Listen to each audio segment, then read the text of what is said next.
इस पूरे जगत को शरीर में आने के बाद ये जीवन को, जगत को, सब कुछ जो है हम अनुभव करके जीते। और अनुभव किन चीजों से करते हैं हम? पंचेंद्रियों से। हमारी जो है 5 इंद्रियां हैं, उसके द्वारा ही हम चीजों को समझते हैं। आंख, कान, नाक, स्पर्श, सूंघ करके, चख करके,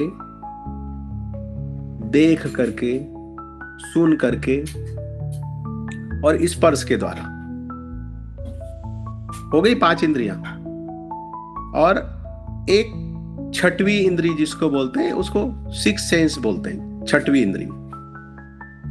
अब वो छठवीं इंद्री मतलब भाप करके। अब पांचों इंद्रियों को जब यूज करते हैं तो पांचों इंद्रियों के साथ जब एक साथ किसी चीज को समझने की कोशिश करते हैं जोड़ करके, तो उसको हम छठवीं इंद्री का नाम दे देते हैं, 6 सेंस। मतलब पांचों मिल करके एक अलग चीज बन जाती है। जब हम देखते हैं तो देखते ही हैं, जब हम सुनते हैं तो सुनते ही हैं, लेकिन पांचों इंद्रियों को जब एक साथ जोड़ देते हैं तो क्या बन जाती है? छठवीं इंद्री बन जाती है। तो उसको 6 सेंस कहा है। स्त्रियों में पुरुषों की अपेक्षा 6 सेंस ज्यादा होता है। लेकिन वो हंस देते हैं लोग जब मैं कहता हूं कि स्त्रियों में कॉमन सेंस नहीं होता है, 6 सेंस तो होता है, और पुरुषों में जो है कॉमन सेंस होता है, 6 सेंस नहीं होता है। ये बेसिक चीज हुई। लेकिन जब आध्यात्मिक मार्ग पे जब हम चलते हैं और जब सत्य को जानने वाली बात आती है, तो जिन जिन लोगों ने सत्य को जाना है, सत्य को पाया है, सत्य को समझा है, वो क्या करते हैं? अपनी बुद्धि का, चित्त का उपयोग करके उसको व्यक्त करने की कोशिश करते हैं। मन, बुद्धि और चित्त, और इसके साथ आ गया अहंकार। अहंकार मतलब मैं। अब हम जो भी पढ़ते हैं, सुनते हैं, देखते हैं, समझते हैं, और इसके द्वारा एक कल्पना करते हैं और कुछ अनुभव लेते हैं। लेकिन सत्य कहता है कि सत्य को अनुभव के द्वारा भी नहीं जाना जा सकता। तो प्रश्न ये उठता है कि गुरुजी आप कह रहे हो कि सत्य को अनुभव के द्वारा भी नहीं जाना जा सकता, तो फिर सत्य को कैसे जाना जाएगा? 5 इंद्रियों से भी नहीं जाना जा सकता, क्योंकि 5 इंद्रियां क्या है? मायाकृत है। तो माया कैसे आपको भगवत प्राप्ति कराएगी? 5 इंद्रियां किससे है? मायाकृत है, माया से बनी हुई है। तो फिर वो कैसे आपको भगवत प्राप्ति कराएगी या भगवत साक्षात्कार होने देगी? तो उसके पार चले गए। फिर कहा, बोले अनुभव, अनुभव के द्वारा। तो 5 इंद्रियों से ही अनुभव आता है। छठवीं इंद्री चलो ठीक है, उसका भी उपयोग कर लिया। फिर वो अनुभव आया तो फिर कहा हमने भगवत साक्षात्कार कर लिया। तो वो मायाकृत ही होगा भगवत साक्षात्कार। ऐसे जीव ने अगर भगवत साक्षात्कार किया है तो वह मायाकृत माना जाता है। माया ही है, माया के राम, माया के कृष्ण। आपका भाव पुष्ट होगा, अच्छी बात है, लेकिन वो परम सत्य उसको नहीं जानना चाहिए। अभी आपकी यात्रा बाकी है। जिस दिन आप वो अनुभव के पार चले जाओ, फिर कहा गुरुजी जानेंगे कैसे? तो अनुभव के पार जाने का मतलब होता है कि कोई है जो आपके अनुभव को भी देखता है, कोई है जो आपके अनुभव को भी नकार देता है। वो कौन है? वो है माई सेल्फ, पीछे खड़ा हुआ। आंख देखती है, आंख के पीछे कोई तो है। कान सुनते हैं, पर कान के पीछे कोई है सुनने वाला। आंख देखती है, आंख के पीछे कोई है देखने वाला। जबान चखती है, लेकिन जबान के पीछे कोई है स्वाद लेने वाला। हाथ स्पर्श करते हैं, हाथ के पीछे कोई है समझने वाला। और जो अनुभव ले रहे हो आप, उस अनुभव के पीछे भी कोई एक है। तो उसको बोलते हैं अनुभव के पार या अनुभव के परे चले जाना। आज सुबह ही एक साधक का मुझे मैसेज था कि गुरुजी जो है, मुझे अभी सपने आते हैं और वो सपने ऐसे आते हैं कि जैसे वो सपने है ही नहीं। उठने के बाद वो बड़े स्ट्रांग होते हैं, मतलब वो ऐसे लगते हैं कि वो सत्य में है। सपने और जागृत के बीच की स्थिति गड्ढमड्ढ हो गई। सच सपना दिखता है, सपना सच दिखता है। तो हम थोड़ा और ट्यून हो गए साधना करते करते। हमको अब ये समझ में आने लगा है कि सपना देख रहे हैं, वो सपना इतना स्ट्रांग हो गया है कि अभी हमको वो सपना नहीं लग रहा है, सत्य की तरह भास रहा है। पर हमको उसके पीछे ये ज्ञान भी है अंदर से कि ये स्वप्न है। फिर इसकी आगे की स्थिति होती है कि स्वप्न सत्य भासता है और जो जागृत है वो मिथ्या भासता है। और फिर और अगली स्थिति आती है जब स्वप्न और जागृत दोनों ही सत्य हो जाते हैं, और फिर उसके बाद की स्थिति होती है जब जागृत और स्वप्न दोनों ही मिथ्या हो जाते हैं।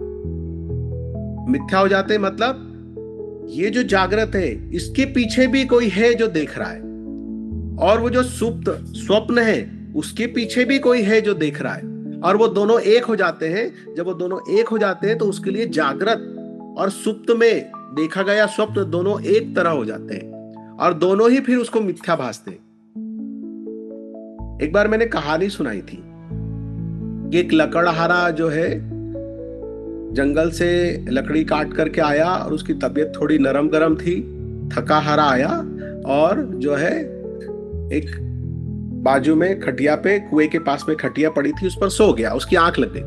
आंख लग गई तो उसमें उसने देखा कि उसकी शादी हुई, उसकी पत्नी है, और फिर उससे उसको एक बच्चा हुआ, और हंसी खुशी बैंड बाजे के साथ में उसका बर्थडे मनाया। फिर 1-2 साल के बाद फिर एक बच्चा हुआ। ऐसे वो गहरी नींद में वो सपना देखते रहा कि 1 2 3 4 5 6 उसके बच्चे हुए, और सब बच्चे बड़े हुए, और एक बच्चा जो है गलती से वो कुएं की मेड़ पे चल रहा था। अब वो वहीं सोया था, और वो कुएं की मेड़ पे उसका बच्चा स्वप्न में वो देख रहा है कि वो चल रहा है और वो पानी में गिर गया कुएं में। तो दूसरा भाई उसको बचाने के लिए उसमें कूदा, उसके पीछे तीसरा कूदा, चौथा कूदा। ऐसे जब छठवां बच्चा उसका कूदा कुएं में, और जोर जोर से शोर होने लगा, उसकी पत्नी उसको हिलाने लगी कि अपना बच्चा मर गया कुएं में गिर करके। तो वो नींद में से जागा। जब वो नींद में से जागा तो वो लकड़हारा का एक ही बच्चा था। तो उसकी पत्नी कहती है कि अरे हमारा बच्चा कुएं में गिर गया और मर गया, और तुम सो रहे हो, और मैं कब से तुमको जगा रही हूं और तुम उठ ही नहीं रहे हो। तो वो बोलता, कौन सा बच्चा? मैं किसको सही मानूं?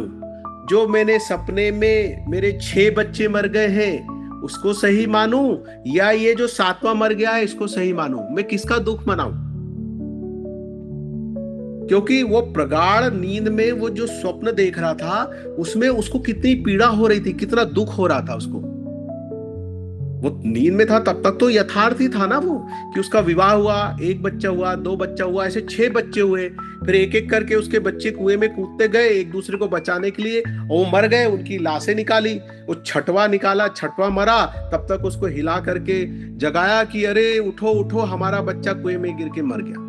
तो वो जब हड़बड़ा करके उठा और जब पत्नी को रोते हुए देखा, और पत्नी ने बोला कि वो लेके आई मरे हुए बच्चे को, तो वो कहता है कि मैं किस बच्चे का शोक मनाऊं? जो मेरे 6 मर गए उसका शोक मनाऊं, या ये जो 7वां मर गया इसका शोक मनाऊं? मतलब दोनों ही इतने सत्य हो गए। और फिर जब ज्ञानी उसमें जाता है, जब साधना करते करते जब उसकी अवस्था ऊंची उठते जाती है, तब उसको समझ में आता है कि अगर वो स्वप्न है तो ये भी स्वप्न ही है। लेकिन ये स्वप्न आपको क्यों नहीं भासता है? अच्छा, आप जब आप स्वप्न में होते हो तो आपको कभी लगता है क्या वो स्वप्न है? कभी नहीं लगता। अब कोई कहे लगेगा गुरुजी कभी कभी लगता है कि वो स्वप्न है। तो ऐसे इस संसार में भी आपको कभी कभी लगता है कि सबको मरना है एक दिन, हमेशा नहीं लगता। जब कोई आपके परिवार में मर जाता है और उसको शमशान लेके जाते हो तो 1-2 घंटे के लिए लगता है कि हाँ एक दिन सबको मरना है, ये तो सब मायामयी है जगत, तो वो कुछ क्षण के लिए लगता है। तो कभी किसी स्वप्न में किसी को थोड़ा सा भास हो जाता है कि मैं स्वप्न देख रहा हूं, वरना हमेशा आपको स्वप्न में कभी ऐसा एहसास होता है कि मैं स्वप्न देख रहा हूं। आप 40-45 साल से इतनी उम्र हो गई, ना जाने कितने सपने देखे होंगे, एक आध किसी स्वप्न में आपको वो एहसास रह गया है कि मैं स्वप्न देख रहा हूं। बाकी के सपनों में तो आपको पता होता है, ये पता नहीं होता है कि आप सपने देख रहे हो। जागने के बाद आपको पता चलता है कि आप स्वप्न देख रहे हो। तो इसलिए अगर मैं कहता हूं कि ये जो स्वप्न चल रहा है, स्वप्न में सत्संग हो रहा है, स्वप्न में बातें हो रही है, स्वप्न में आप सुन रहे हो, लेकिन आप मानने को तैयार नहीं होगे कि ये स्वप्न है। ये कब मानोगे? जब आप इसके देखने वाले में स्थित हो जाओगे। अब ये स्वप्न कौन देख रहा है उसमें आप स्थित नहीं हो, आप स्वप्न में इन्वॉल्व हो, इसलिए आपको पता नहीं है। और एक छोटा उदाहरण देता हूं, आप मूवी देखते हो, आप कोई ड्रामा देखते हो, नाटक देखते हो, शुरू में टिकट लेते हो, तब तक आपको पता होता है कि आप नाटक देख रहे हो।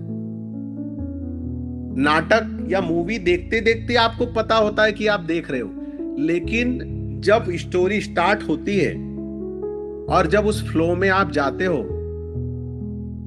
तो बीच के कुछ मिनट ऐसे होते हैं जब आप भूल जाते हो कि आप मूवी देख रहे हो, आप नाटक देख रहे हो, आपको होश नहीं होता, तो आप नाटक बन जाते हो। जब आप नाटक बन जाते हो तो आप भूल जाते हो कि आप नाटक देख रहे हो। इसलिए तो आपको वहां क्रोध भी आता है, जोश भी आता है, रोना भी आता है। अन्यथा अगर आपको पता हो कि नाटक चल रहा है तो आप रोते, आप क्रोध करते। आपको पता है कि वो शूट किया हुआ है, पहले से शूटिंग की है और वो रील बना करके आपको दिखाया जा रहा है, वो लाइव नहीं है, फिर भी आप रोते हो, क्रोध आता है, रोमांच होता है। क्यों? क्योंकि आप नाटक बन जाते हो, आप मूवी बन जाते हो। उसी तरह अभी आप यहाँ पे स्वप्न बने हुए हो, तो कैसे आपको पता चलेगा कि ये स्वप्न है?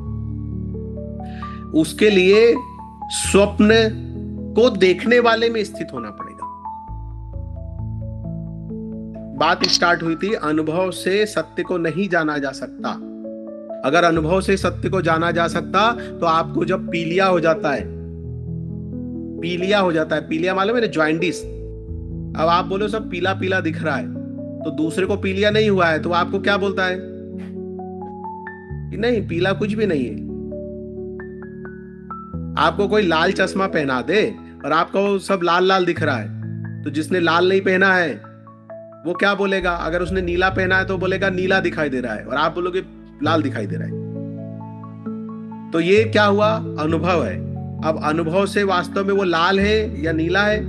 नहीं, अनुभव आपका सिर्फ अनुभव है, वो अंतिम सत्य नहीं है। लाल चश्मा है इसलिए लाल दिखाई दे रहा है, तो हम ये भी नहीं कह सकते कि लाल नहीं है। जब तक चश्मा हटेगा नहीं तब तक आप उसको एक्सेप्ट नहीं करोगे। तो जब तक अनुभव को जानने वाले में स्थित नहीं होगे तब तक आप मानने को तैयार नहीं होगे।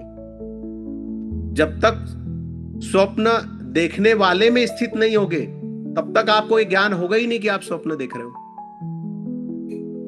एक आध बार कभी होता है स्वप्न में आपको पता चलता है मैं सपना देख रहा हूं या देख रही हूं, लेकिन हर स्वप्न में ऐसा नहीं होता है।